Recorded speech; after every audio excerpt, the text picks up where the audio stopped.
All right, great. Well, we are 3 after, and it looks like folks streaming in has slowed down, so we will get started. So welcome and thank you again for joining. We're very glad to share this overview of a new data sharing agreement, the IZ Gateway Multi-Jurisdictional Vaccine Provider Jurisdictional Data Exchange Agreement, or PJA. The full name is a bit of a mouthful, so we're going to typically refer to it as the PJA, just for ease of reference. But that is the kind of meat of what we're going to talk through today. And the PJA is a really exciting development. It will help facilitate federal agencies, including the VHA or the Veterans Health Administration, and other multi-jurisdictional provider organizations to share immunization data through the IZ Gateway to IIS.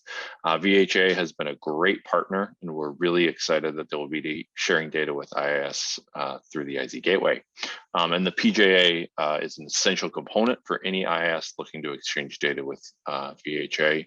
And VHA and 6 states have already signed the PJA. So again, really excited about this. VHA has been great partners in this work, and we're so excited to be working closely with them. And I do just want to quickly turn it over to our colleague Summer from VHA, who's just going to give a few quick remarks on the VHA perspective on this work. Sure. Thanks, Kory.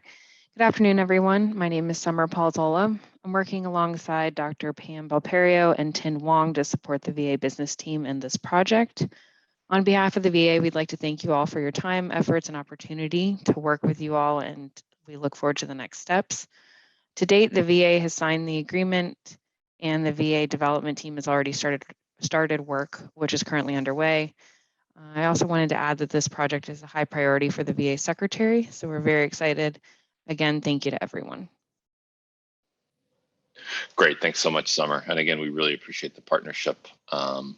So let's keep rolling through. So, you know, the purpose of today, right, is really to kind of dig in and review and make sure, you know, folks like the jurisdictions have the information they need to execute the PJA, again, which is an essential component of exchanging with the Department of Veterans Affairs and other multi-jurisdictional providers. So today the kind of agenda we're gonna run through, we'll do a quick overview of the IZ Gateway and the use cases it supports. We'll talk about some of the security considerations and the jurisdictional controls that any IIS that participates in the IZ Gateway has over how data moves. And then we will do a deep dive on the IZ Gateway legal framework and the very particulars of the PJA. And then at the end, we'll have time for questions and answers. We've got both the kind of chat feature and the Q&A feature where you can put your questions in. Certainly feel free to put them in as we're going. And we can try to pause if there are ones that come up in the midstream. And obviously we'll reserve a lot of time at the end to answer any questions as well. So, with that, you know, these are the speaker bios, and all these materials are posted on the NPHL website, so you'll have the opportunity to kind of go and look at these in more detail. But not having introduced myself, I'm Kory Mertz, and I'm helping kind of provide the programmatic work and overview of the IZ Gateway team. And then we've got our partners from the NPHL, who Chris is representing NPHL today, who provide legal support and guidance to the IZ Gateway team. So we'll be talking through all this today and answering your questions. So let me kind of dive into the introduction of the IZ Gateway. So the IZ Gateway is a cloud-based message routing service for immunization data exchange. It offers a consolidated integration hub for data exchange with standard onboarding and testing processes. And, you know, again, a kind of a really important part of what we're talking through today is the third component of this, right? Where the IZ Gateway provides a policy infrastructure to enable immunization data exchange through the IZ Gateway with a variety of partners, right? Be it federal agencies like VA, you know, other multi-jurisdictional provider organization, IIS to IIS, and kind of consumer use cases. Again, we'll touch on all those in a minute. Now, a couple of really important things, as we noted, right? The IZ Gateway is really a message router, enables data to be moved from point A to point B to enable more complete patient information, patient immunization histories for IISs and providers and consumers. What the IZ Gateway does not do, right? It doesn't store data, does not act as a message repository, and it does not send data to CDC repositories. So now we will quickly touch on the kind of 3 use cases that the IZ Gateway supports today. In this first one, exchanging data with vaccines providers is really the kind of core focus of the webinar today. It's the, the kind of PJA agreement relates to this use case, doesn't really touch on the others. So we'll spend the majority of the time talking about this use case today. We again want to highlight the other things the IZ Gateway supports as well. So again, this first use case is really that, kind of vaccine administrator providing information to an IIS. The second use case enables IIS to IIS data exchange. So for instance, if a patient goes to, lives in kind of a, like the DC area, right, goes across the border to Maryland and gets a vaccination, but they live in DC, there's kind of functionality that's built in and the policy infrastructure to make sure that information gets back to the home IIS. And then the third use case is data sharing with patients through patient portals and other mechanisms just to make sure patients can get access to their immunization data. So again, that's a quick high level of the 3 use cases, recognizing kind of use case 1 is the core focus for today. So with this data flow diagram, I just want to kind of walk you through how this works today, right? So starting on the left-hand side with the multi-jurisdictional vaccine providers, the data flows over to the IZ Gateway and then to the IIS as the final destination. So the IZ Gateway, right? Is a software that's cloud hosted by the Association for Public Health Laboratories, or APHL, and they host this on behalf of CDC. And again, really important to keep in mind, these arrows are double-sided because, like with each VXU or vaccine reporting message comes an acknowledgement message coming back. And similarly with a QBP or query for vaccine history, information comes back and related responses come back and flow back. The other really important thing to note on here, right, as you kind of see this dotted line here on the right-hand side of the diagram, this represents existing connectivity and functional relationships that IIS have with provider organizations within their jurisdiction. And the IZ Gateway does not seek to kind of replicate or replace those kind of existing relationships and connectivity that exists. So the next couple slides are just going to provide a really quick kind of high level of the kind of policy agreements that each use case leverages. So for use case 1, which again is the kind of core focus of this webinar, first is the APHL data use agreement, which the vast majority of jurisdictions have signed this. And then the kind of second component for this, right, is the multi-jurisdictional vaccine provider IIS data exchange agreement, or the PJA. And this was sent out on January 14th. And, we can talk at the end if folks don't have a copy of a good way to get it. And so again, this use case is really focused on vaccine administration information and vaccine query histories being sent to IIS from vaccine providers. So those are the kind of 2 key policy documents for this one. As you think about IIS to IIS, this is really focused on the kind of 2 pieces that you need here, right? The first is the interjurisdictional MOU that has to be signed. And then again, the kind of APHL DUA needs to be signed, and the share task order has to be signed. And this is kind of where you're specifying, again, the jurisdictions control which use cases they're going to participate in and which organizations they exchange data with. These kind of appendices are one of the ways you kind of outline that in the framework. And then lastly is the consumer access use case. And here again, IIS have to sign the APHL data use agreement, and they have to execute the access task order of the appendices. So now I will quickly touch on some of the security controls. So one of the key things here, right, is that IIS have control of how they interact with data exchange partners through the IZ Gateway. IIS get to choose the use cases in which you participate and which partners you exchange with. You have to go through steps and processes to enroll data exchange partners in order to receive data from them. So big takeaway, big point of this, right, is that your jurisdiction is in the driver's seat. You are going to control who you exchange data with, and you're not going to receive data from any organization without kind of prior consent, and work to test and onboard with them to ensure you're getting the data quality that meets your standards. Now, as you think about the security, right, data is encrypted while it's in transit and neither APHL, which can host the IZ Gateway, nor the IZ Gateway itself collect or maintain PII. The IZ Gateway conforms with all the policy framework security standards included in the various agreements that we've talked through, including the DUA, the MOU, and the PJA. So that's a quick overview of the IZ Gateway and some of the security considerations and kind of framework for control. And now I'm going to turn it over to Chris to run through the legal framework and get into the details of the PJA. Great, thank you, Kory. So I'm Chris Alibrandi O'Connor, and I'm an attorney with the Network for Public Health Law.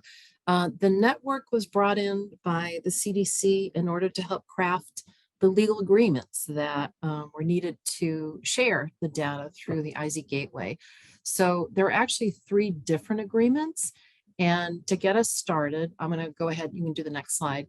To get us started, I'm going to, just kind of start by explaining basically the framework of where how all 3 of these legal agreements fit into place to create that, network, I guess you could say, or safety net, I guess we call it, to make sure that all the data transmissions that are happening are legally protected. Okay, so starting in the middle here, and the graphic that you'll eventually see all of is a variation on what Kory was already showing you. So in the center of everything is the IZ Gateway, which again is not a data lake that doesn't collect data. Sorry, it's my dog in the background. Welcome to COVID year 2. It doesn't retain any of the data. It just has the data passing through it. So go ahead, next slide. And the parties that are sharing the data, again, over on the right there are each of the jurisdictions IISs, of which I think there are 62 or 64 of them, states and territories. And then on the left side are the various so-called multi-jurisdiction vaccination provider organizations, whether they're federal organizations like we had on earlier in the call, the Veterans Administration, or could be the Department of Defense, or for that matter, it could be so-called non-traditional vaccinators like skilled nursing facilities or other sources like VAMs, for example. Go ahead, next slide. So those are the parties. And the next slide this shows the various legal agreements. So take a deep breath. We'll start on the bottom. And Kory, if you could circle the DUA. So the DUA there, as Kory was saying, that's the data use agreement that is entered into between those on the right, the IISs, and the APHL, the Association of Public Health Laboratories, because they are the ones that have on the AIMS platform is where IZ Gateway is located. So, and many IISs have already signed the data use agreement with APHL. That's what allows for the IIS's data to be shared through IZ Gateway, going back and around. Over on the right there, and that's the baseline agreement for any organization that's participating in the IZ Gateway has to have signed the data use agreement. Now on the right there, the MOU, the Memorandum of Understanding, is the legal agreement entered into by the IISs in order for them to be able to authorize and have all the required responsibilities of sharing data between and among the IISs. On the top there is the provider jurisdiction agreement, and that's the shorthand for it, the PJA. That's the agreement we're talking about today. That's the agreement that connects or covers the legal responsibilities of sharing from the left to the right, sharing on the part of the federal organizations or those non-traditional vaccinators, sharing their data with the IISs. Now the line there is the legal agreement, but obviously the data flow actually goes through the IZ Gateway, in both directions. This is the line here just shows the legal agreement itself. And then also on the left there, in order for those federal organizations to share its data with IZ Gateway, because the CDC is the host of this effort, those federal agencies are signing memorandum of agreement with the CDC. That's essentially that's their legal agreement that allows them to go through IZ Gateway. And then similarly, the non-traditional vaccinators have a BAA that they sign. If they're involved in, certain of the case studies that we talked, or use cases. Okay, so that was just kind of the overview of all three of the legal agreements, 3+2. So why don't we go ahead to the next slide and let's start digging into the specifics. So again, the baseline agreement that we talked about, that data use agreement with the APHL, required for participation in all use cases. Chances are most folks who are on this call today your entity, your jurisdiction's already signed it. The purpose is to facilitate exchange of immunization information through IZ Gateway. Its security is built in to require compliance with FSMA, HIPAA, FedRAMP. And this is the document that has the Appendix A attached to it. That's the document that, the legal agreement itself is what puts in place the ability for the organizations to, or permits the organizations to share the legal data. This Appendix A is where each jurisdiction actually gets to indicate which use case it wants to participate in, whether it's sharing data from IIS to IIS, whether it's sharing data from, for the consumer involvement, or whatever the use, the three different use cases that Kory was talking about earlier. So go ahead, next slide. And that, I should say, that's, you'll hear me say this several times, and Kory, I believe, also said too, that each jurisdiction indicates or selects which other jurisdictions or which other, which providers it wants to share data with. That's completely controlled by each jurisdiction through that, beginning with that task order appendix, but also in the onboarding process. Okay, so again, today is all about that top agreement, the PJA. The current status, or the prior status, I guess you could say, is that in order for example, Veterans Health Administration to share its vaccination data with the IISs, it would have to enter into 64 individual IIS agreements. And the current state, or the state that we're certainly driving towards, is that those federal agencies would only have to sign the PJA in order to participate in the data exchange with any of those IISs who also signed the PJA.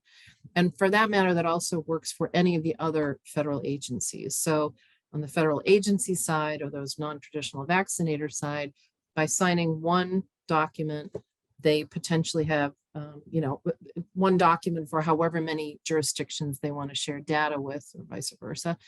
And on the IIS side of things, for however many federal agencies or non-traditional vaccinators are involved in the IZ Gateway, it allows the IIS to sign just one agreement for all of those that are participating, because it's a multi-party agreement. And I'll go into that in a little bit.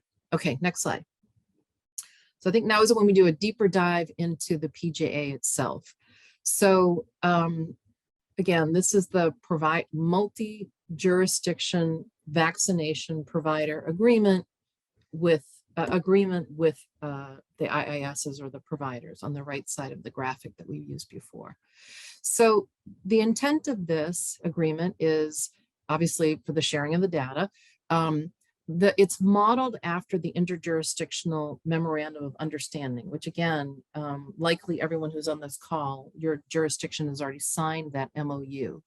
And it was informed by reviewing 15 of the jurisdiction's IIS related agreements to make sure that we were really anticipating various issues that states might have with this and wanting to cover it. It's intended as a multi-party agreement, different than the usual two-party agreement. It's intended as a multi-party agreement, again, to streamline the number of agreements that the provider organizations need to sign. The process we went through when we were developing it was we put it out to IISs, and we received for the review, and we received feedback, which I believe, made for a stronger agreement. And as you already know, the Veterans Health Administration has already signed on, as have 6 other states, to the PJA, and that process is moving along. Okay, next slide, please. So now we're going to go into some of the specific clauses of the PJA. Again, the parties to this multi-party agreement are the multi-jurisdictional vaccine providers and the jurisdictions, i.e. the IISs. The purpose is the data exchange of immunization information through IZ Gateway, specifically those two types of data exchange, the immunization reporting and the immunization query that is consistent with local applicable law. Okay, next slide, please.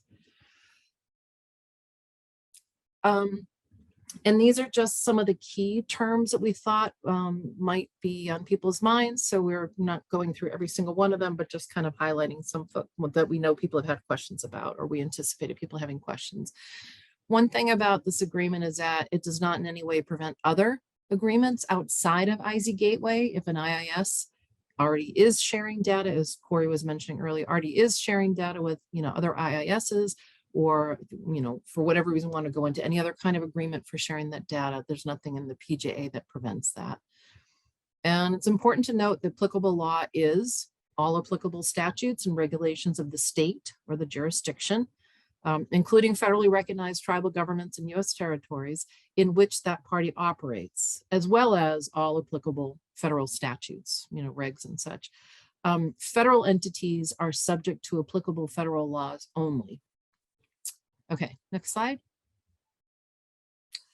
Again, as I mentioned before, the data exchange that's covered in this PJA is the immunization reporting, the VXU messaging, and the responses received, as well as the acknowledgement, I think it is, and then also the QBP immunization query messaging that goes out to one or more jurisdictions via the IZ Gateway, and one or more jurisdictions could be providing information, immunization back to the querying provider.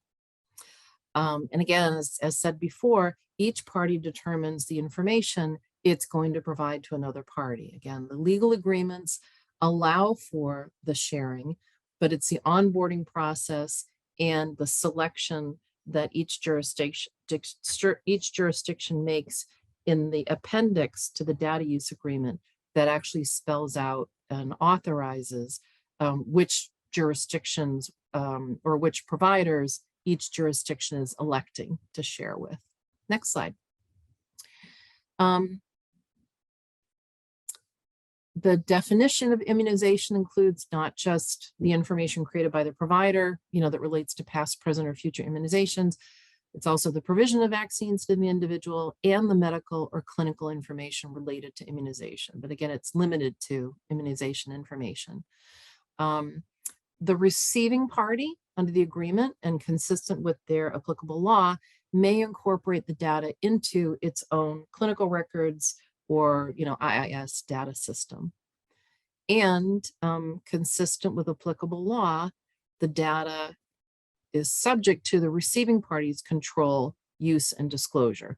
And each party is specifically, it's set out responsible for the data's protection. Next slide, please. So, and again, these are just some of the privacy and security provisions. By signing, a party is affirming to the implementation of confidentiality policies that are consistent with applicable law, to protect the privacy of the information, implementation of appropriate administrative, physical, and technical safeguards to protect privacy and security, dovetailing HIPAA language there.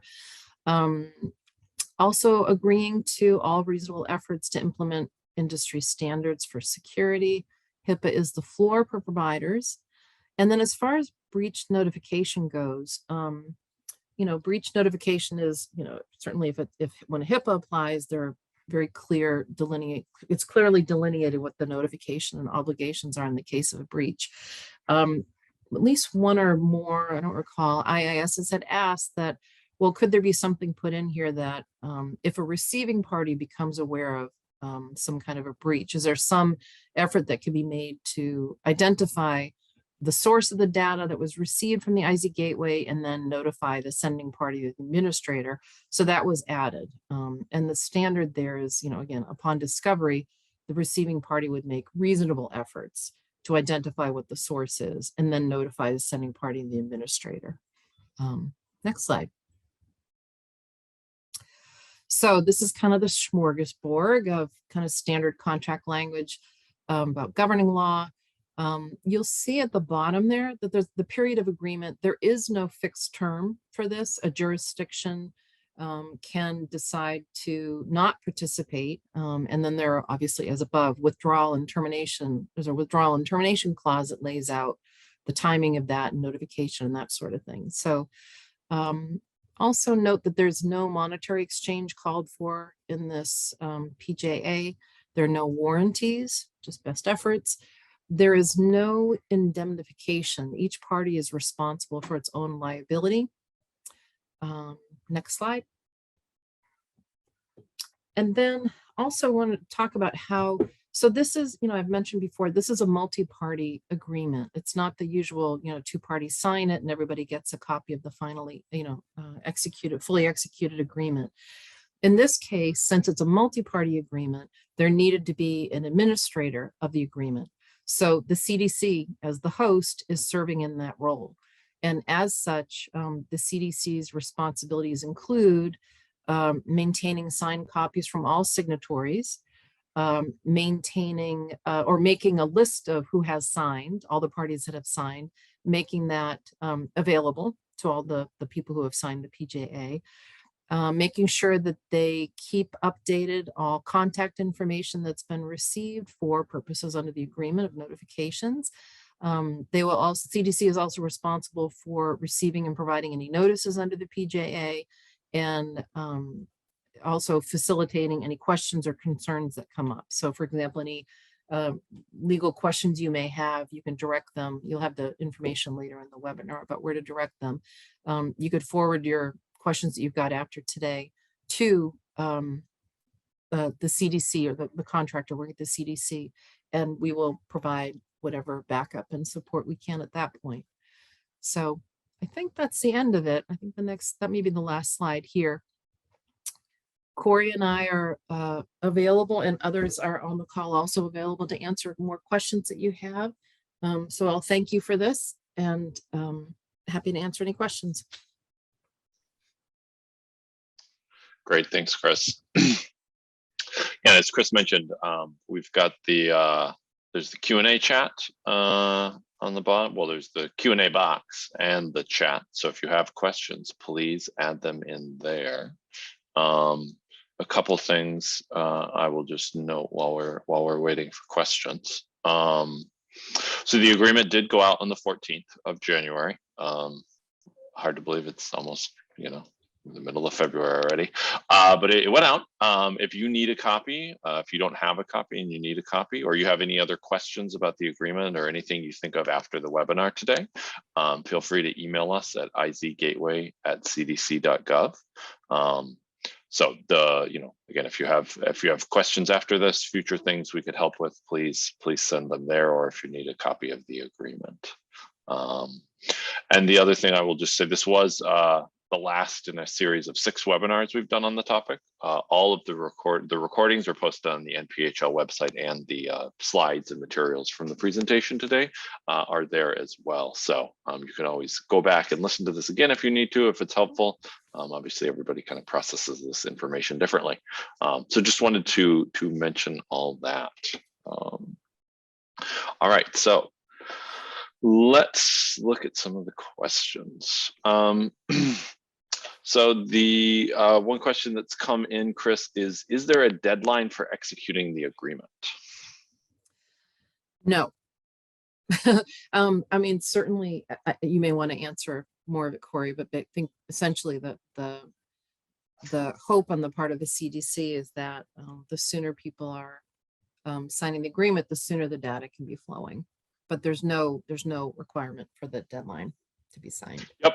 Yeah, absolutely. And as we've mentioned, six jurisdictions have already signed. We know others are looking at it. And again, the point of these webinars is to answer any questions you have and make sure we kind of help give you the information you need to make your determinations and hopefully execute the agreement.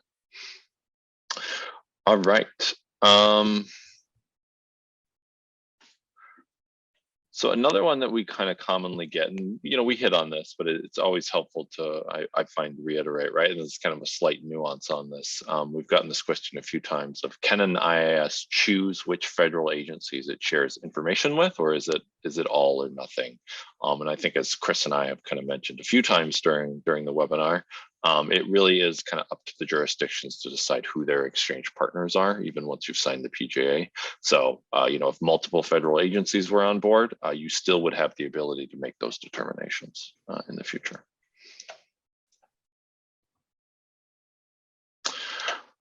All right, we got another question. Other in the chat or in the Q&A, other than the VA, what other multi-jurisdictional providers plan to join the IZ Gateway to exchange data? So there are a few organizations that are on board right now exchanging data. So we can talk through those quickly, and Michelle, you can add in anybody I miss here. Yeah, I'd be happy to. Yeah, so we've got DocStation, which is a kind of a pharmacy EHR vendor that's on board and exchanging data. And then there's a tribal facility in Minnesota that's connected and exchanging data. Am I missing anybody, Michelle? There's one other, yeah, there's one other pharmacy software system called Azova that is also live and exchanging data in one jurisdiction. And in addition to the VA and the 3 organizations that we mentioned, we are in active conversations with the Department of Defense for them to exchange data, as well as other federal agencies that provide healthcare, such as the Federal Bureau of Prisons and the Indian Health Services. We have also gotten inquiries from other types of multi-jurisdictional providers, those that are private organizations, such as hospital systems, multi-jurisdictional primary care practices, et cetera, who are interested in exchanging data with the IZ Gateway. Those onboarding activities for non-federal agency providers are on hold because the federal agencies are the priority. But those are just some examples of multi-jurisdictional providers that plan to, that want to use the IZ Gateway to exchange data. Thanks for the question, Chris. Great, thanks, Michelle. All right, we've got our next question. Oh God, in the Q&A. So with it. Oh, okay. All right. A TEFCA one. This will be fun. This is perfect for you, Kory. Yeah, I was going to say, once I read individual access services, I was like, oh, I know who's answering this probably. Let me read it out for everybody. I love TEFCA for the audience, who I'm sure are not familiar with my love of policy, but TEFCA is something I spend a lot of time on. So with individual access services being an exchange purpose of TEFCA, does the IZ Gateway plan to be an IIS service provider with the use case of consumers wanting to access their own data? Yeah, so I'll start, and Michelle, I might turn it over to you to add some other remarks. I mean, so this type of question, be it TEFCA, be it Care Equality, be it EF Health Exchange, some other national network, has come up a lot over the years, I would say. And as of now, it's not something that the IZ Gateway is participating in. It's certainly something to kind of think about. There are, I guess maybe the short answer is it's complicated, right? And I'm not aware of anything where the kind of IZ Gateway is considering joining TEFCA as of now, but certainly been a lot of conversations around this topic over the years, and understand the question, and kind of why that would be going.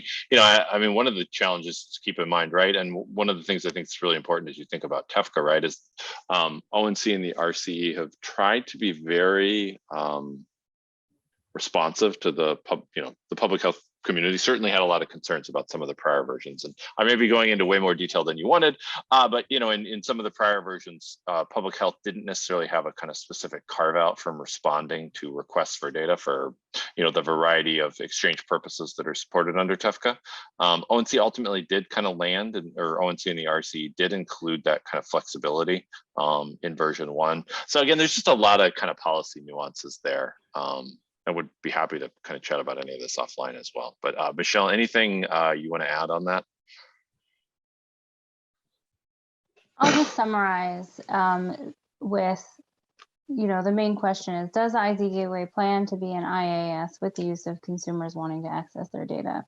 There are no plans currently, but that does not mean that there will not be plans in the future. Much more succinct answer. So probably would have been better one, Michelle. So good context. Good job.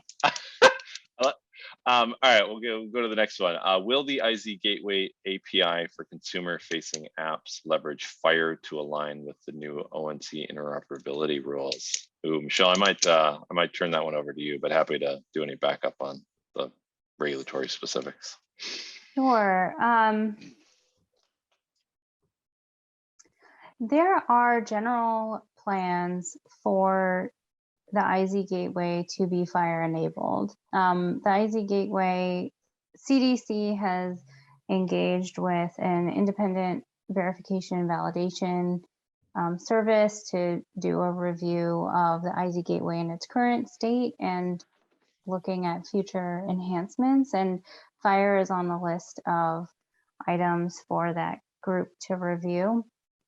I think the main barrier that we've seen so far is that many IIS systems are not FHIR enabled, and that raises the question of, if the IZ Gateway is FHIR enabled, like what's the utility if the data exchange partners at the other end cannot use the same data standards?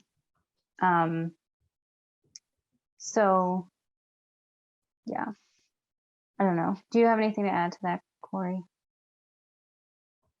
No, I mean, I think it was a good answer. I think the focus on this, right, typically is thinking about, or at least, in the past, a lot of the times when this has come up, it's really been focused on the kind of consumer access use case and thinking about a lot of these kind of app vendors that are playing more in FHIR. I mean, there's been some interesting data ONC has put out recently on kind of the level of FHIR adoption in those communities. Might be worth checking out the ONC Buzzblog to look at some of that. I was surprised by seeing actually a lower kind of uptick than I would have thought in their adoption of FHIR. But yeah, no, I think you hit it really well, Michelle.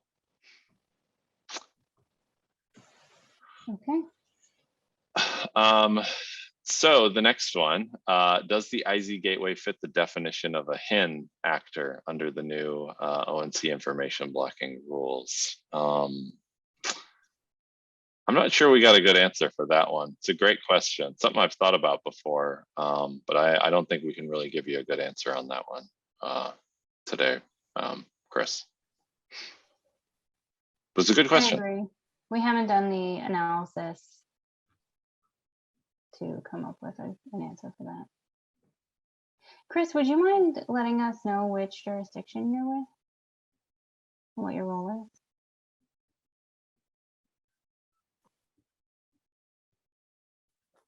And we can keep the questions coming too, so I'll mark this one as answered.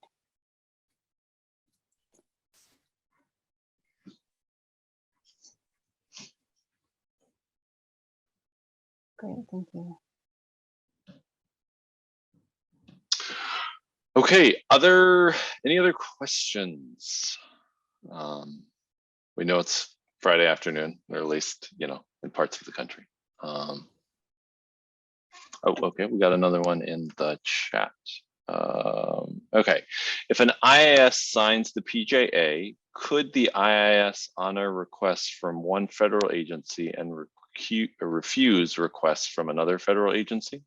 For instance, honor requests from Veterans Affairs, but refuse to exchange data with the Department of Defense. Chris, you want to take that one? Sure. Yep. It goes back to the issue of each jurisdiction gets to decide with whom or with what agency it'll share data. I don't think you're asking this, but I would say it's not like it's on a request, like per request basis. It's the entirety of sharing with the VA or sharing with the DoD, yes or no. But yes, absolutely, the jurisdiction gets to decide. Well, yes, directly, yes, you can choose to share with one federal agency and not with another, for sure. Great, thank you. All right, I'm going to give people like another minute. Silence does not bother me. I know everybody has their own feelings about that on webinars, but I'm just going to give people another minute to simmer on any questions. We don't want to wrap up if there's other kind of questions formulating in folks' minds. And again, I'll just flash up this information again, right? So if you think of questions after this, please do reach out to the izgateway@cdc.gov email box, and we will make sure we get back to you. And also you will see a short survey when you exit the webinar. Just 6 quick questions. Helpful if you answer them. It'll help and kind of inform our work moving forward. And like I mentioned a few times, the recordings of this and the other webinars and the materials are all on the NPHL websites if you want to go back and refer to this. So I'm just going to pause, give folks a few more seconds, and if we don't get any other questions, we will wrap up for today.